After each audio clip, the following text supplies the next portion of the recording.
On a freezing night in the middle of the North Atlantic, the largest moving object ever built by human hands began to sink. Nobody on board believed it was possible. The engineers didn't believe it. The captain didn't believe it. Even the ocean itself seemed to agree, because for 4 days it stayed calm, glassy, and still, almost inviting the ship forward into the dark. Then, in a single moment, just before midnight, everything changed. This is the story of a ship that was supposed to be unsinkable, a voyage that was supposed to be routine, and a night that was supposed to end in celebration. Instead, it became one of the most haunting disasters in human history. And more than a century later, we're still uncovering the details that were buried, ignored, or simply lost beneath the waves. So how did the safest ship in the world disappear in under 3 hours? And why do the real reasons behind its sinking still surprise people today? Let's go back to where it all began. At the start of the 20th century, humanity was obsessed with proving that it could conquer nature.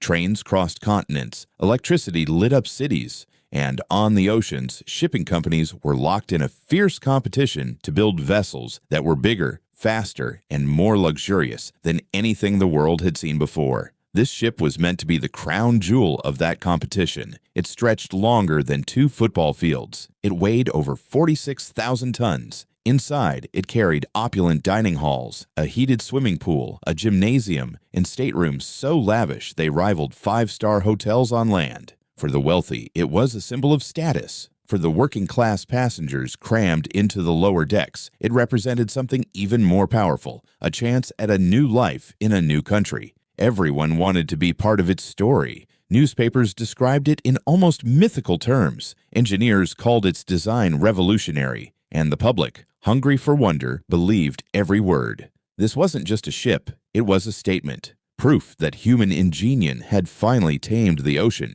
But confidence, as we'll see, can be a dangerous thing. By the time the ship set sail from Southampton, expectations had reached a fever pitch. Passengers boarded with a sense of pride, almost as if they were stepping onto a floating monument rather than a vessel of transportation. Reporters had already begun writing glowing headlines. Investors had already begun celebrating their return. The belief in its safety wasn't just marketing. It was baked into the very language people used to describe it. Crew members reportedly joked that not even God himself could sink this ship. That phrase would later become one of history's most chilling ironies. Why did people trust it so completely? Because its design included a system of 16 watertight compartments, engineered so that even if several were flooded, the ship could still stay afloat. On paper, it seemed foolproof. In practice, that confidence would blind almost everyone involved to a set of decisions that were quietly stacking the odds against survival. And this is where the story starts to shift.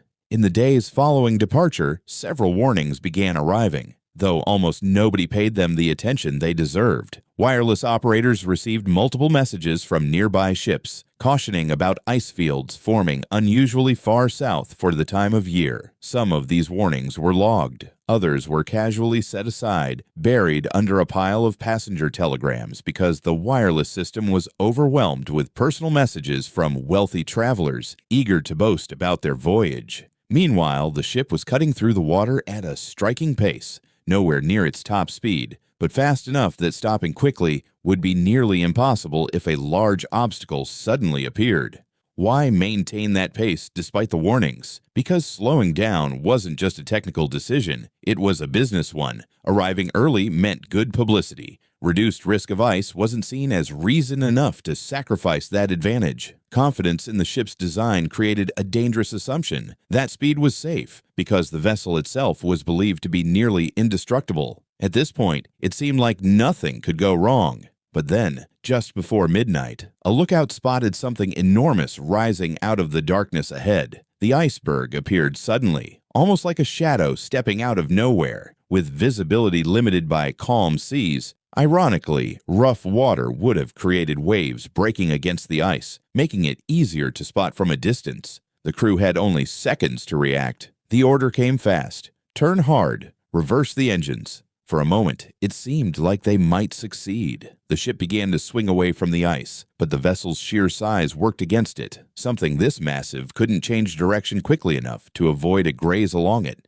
Drenching the crowded deck, the Liberator pulls up and soars away from the U-boat, Hartenstein crouches by the conning tower as he sees the Liberator come around for another attack run. The only way to save his crew is to take the U-boat down into a crash dive, but he cannot do this while carrying hundreds of refugees. It is an agonizing moment, but he knows he has to give the order.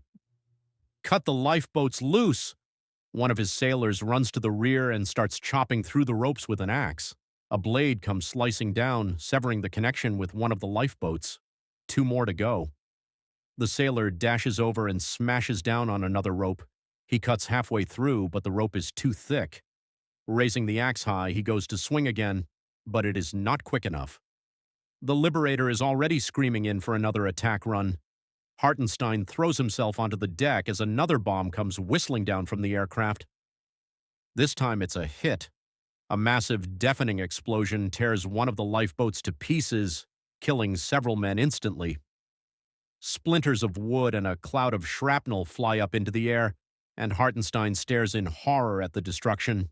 He sees the devastation as the plane comes around for another attack. The Liberator roars toward the scene and releases another bomb. The bomb lunges into the sea and detonates directly under the submarine. The blast lifts U-156 up and out of the water and throws the men on deck off their feet. Hardin watches from the cockpit as the U-boat wallows and thrashes in the water. He has got the kill, but he cannot shake the feeling that he is doing something that is not right. U-boat sinking. Return to base. On board the submarine, Hartenstein rushes down the ladder and enters the control room. Damage report? We are taking on water. The batteries are leaking. Hartenstein has no choice. If he wants to escape any further attack, he has to take his boat down to safety. Out! Out! Everyone out! It is total mayhem as the survivors dive off the deck and splash down into the water. Struggling against the waves, Jim swims for his life. He battles the current and finally he is pulled up onto a lifeboat. The massive shape of the U-boat pulls alongside them. Captain Hartenstein leans down from the conning tower and shouts over the mayhem. Set your course north-northeast. The coast of Africa is 700 miles away. I wish you good luck. He salutes the survivors and rushes back inside his submarine. Jim watches as U-156 sails away and disappears under the waves. He and the others in the lifeboat are now alone, far from land. It took the survivors 24 days to reach land. Low on food and water and with a sea full of predators, their numbers fell every night, but finally they arrived in Liberia. Altogether, less than half of the roughly 2,800 people on board the Laconia survived the sinking. Of the 1,168 Italian prisoners on board, fewer than 600 made it home. Captain Werner Hartenstein was later awarded the Knight's Cross of the Iron Cross for his rescue efforts at Laconia. He continued to command U-boats in the Atlantic and was killed in action in the final weeks of the war. In response to the American attack on U-156, Admiral Karl Dönitz issued the Laconia Order, which forbade German U-boats from making any attempt to rescue survivors in the future. The order remained in force for the rest of the war, and is believed to have cost thousands of additional lives at sea. If you want to see another brutal story of men trapped in a sinking ship with nowhere to go, click this link and watch how the crew of the Wilhelm Gustloff fought to survive the deadliest maritime disaster in history. The story became something larger than history. It became a symbol of human ambition colliding with human error, a symbol of how confidence, if left unchecked, can create blind spots even in our most advanced achievements. Even today, more than a century later, the wreck still lies broken on the ocean floor, slowly being consumed by the very forces that once made it look invincible. Expeditions continue to explore its remains, uncovering new details, new artifacts, and new questions about that final night. Because in truth, we still don't know everything. If a story about calm confidence turning into catastrophic collapse fascinates you, you'll want to see what happened when another supposedly unstoppable achievement of human engineering went catastrophically wrong. A story with echoes eerily similar to this one, but with a twist nobody saw coming.